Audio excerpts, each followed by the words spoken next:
Good morning, everyone, and welcome to Bring the Zoo to You. My name is Raquel, and I'm an animal care specialist here at Brookfield Zoo. Today we're here at Regenstein's Wolf Woods to talk a little bit about our pair of Mexican gray wolves.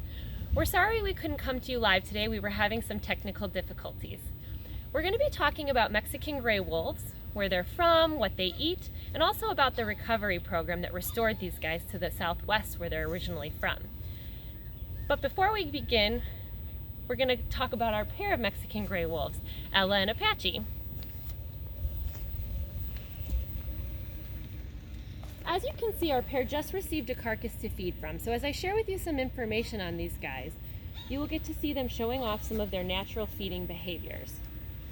Up front on the carcass now is our male Apache. Apache is going to be 9 years old next month. He came to Brookfield Zoo in December of 2018.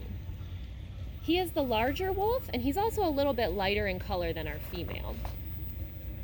Our female Ela will turn 4 next month. She's still acting a little shy and kind of hanging out in the back. She's a little bit smaller than Apache, and she's a little bit darker in color. She has a dark black mask on her face. I'll try to point her out when she comes down. Mexican wolves are a subspecies of the gray wolf. Gray wolves live in a variety of places around the northern part of the globe, including Mongolia and Europe, and even just north of us in Wisconsin and Michigan. Mexican wolves are the southernmost type of gray wolf, and they're also the rarest and most genetically unique. They are native to northern Mexico, Arizona, New Mexico, and Texas. They live in a variety of different habitats, but they seem to prefer forested mountain areas the best. These guys usually weigh about 50 to 80 pounds. Apache's on the upper end of that. He weighs in just about 80 pounds, and Ela, our female, is on the lower end of that range. She's about 50 pounds. They are the smallest subspecies of the gray wolf. They are similar in size to something like a German shepherd. Usually as you go further north, gray wolves get a bit larger. These guys are carnivores, which means they eat meat, as Apache is demonstrating for you right now. Their favorite thing to eat in the wild is elk and deer and small mammals like rabbits. They are excellent hunters. They work in groups or packs to bring down large prey animals. Oftentimes the prey that they eat, like deer and elk, are much larger than they are, and they often need to chase them over long distances in order to take them down.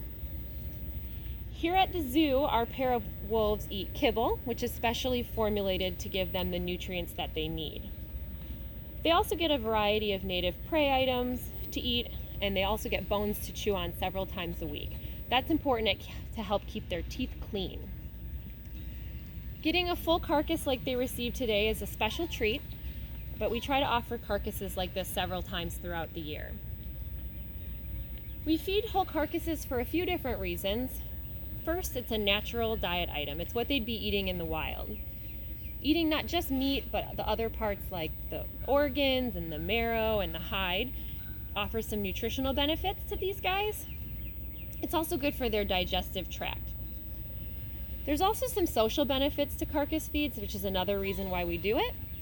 In the wild, Mexican gray wolves live in packs of anywhere from 4 to 8 animals typically, and these packs have pretty complex social structures. Like I mentioned earlier, these packs also hunt together as a pack to bring down prey. Since we provide the wolves with food items here in managed care, packs don't have the opportunity to work as a pack and chase and hunt prey. So for social carnivores like these guys, a carcass feed helps to simulate a hunt, and it encourages natural sharing behaviors. Hopefully Ela will come up soon and share some of this carcass with Apache. This week is a special week for us at Regenstein's Wolf Woods because it's Lobo week. Lobo is another word for the Mexican gray wolf. This week celebrates the Mexican wolves' return to the wild. Mexican wolves' population declined pretty rapidly in the late 1800s and early 1900s as more people and their livestock moved out west. A lot of people brought cattle and ranched cattle out west, and wolves sometimes killed these livestock. And so eventually people started thinking of wolves as a pest species and overhunted them. Luckily for Mexican gray wolves and for us, in the 1970s, the U.S. passed the Endangered Species Act. And when that happened, the U.S. Fish and Wildlife Service began decades of hard work trying to save Mexican gray wolves from extinction.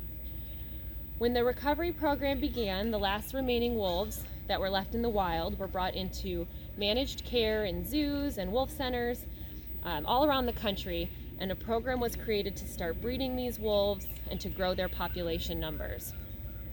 Eventually, some wolves were released back into the wild in Arizona and New Mexico in the recovery area.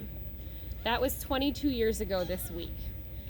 We just got recent data from the Fish and Wildlife Service that there are at least 163 Mexican gray wolves living in the recovery area right now. That is up about 24% from last year, so it's very encouraging news for this species. And it's the largest number of wolves in the wild since the program began 22 years ago. Here at the Brookfield Zoo, we have worked with the Mexican Gray Wolf Recovery Program since we opened this exhibit in 2003. There are about 50 other facilities like ours that are part of this program. We provide a safe place for wolves to live and to breed, and then we work with the recovery program to help get wolves back into the wild. In 2014, we helped release a female wolf that had lived here from 2010 to 2012 named Ernesta. And then in both 2016 and in 2017, puppies that were born here at Brookfield Zoo were placed into wild packs of wolves, including 2 of Ella's litter mates. The wild packs then fostered the puppies and raised them with their own litters. In 2017, I got to go with on the cross-fostering experience, and we also brought 2 puppies from the wild back here, and our pack here raised them with their litter. Like I said, we call this fostering or cross-fostering, and the reason that we do it is to improve the genetic diversity of the Mexican gray wolf population and get new genetics out into the wild. We are hopeful that in the future we will continue to contribute more wolves to the recovery efforts. Well, that is all I have for you guys today. Thank you so much for joining us here at Brookfield Zoo for Bring the Zoo to You. And thank you for your continued support.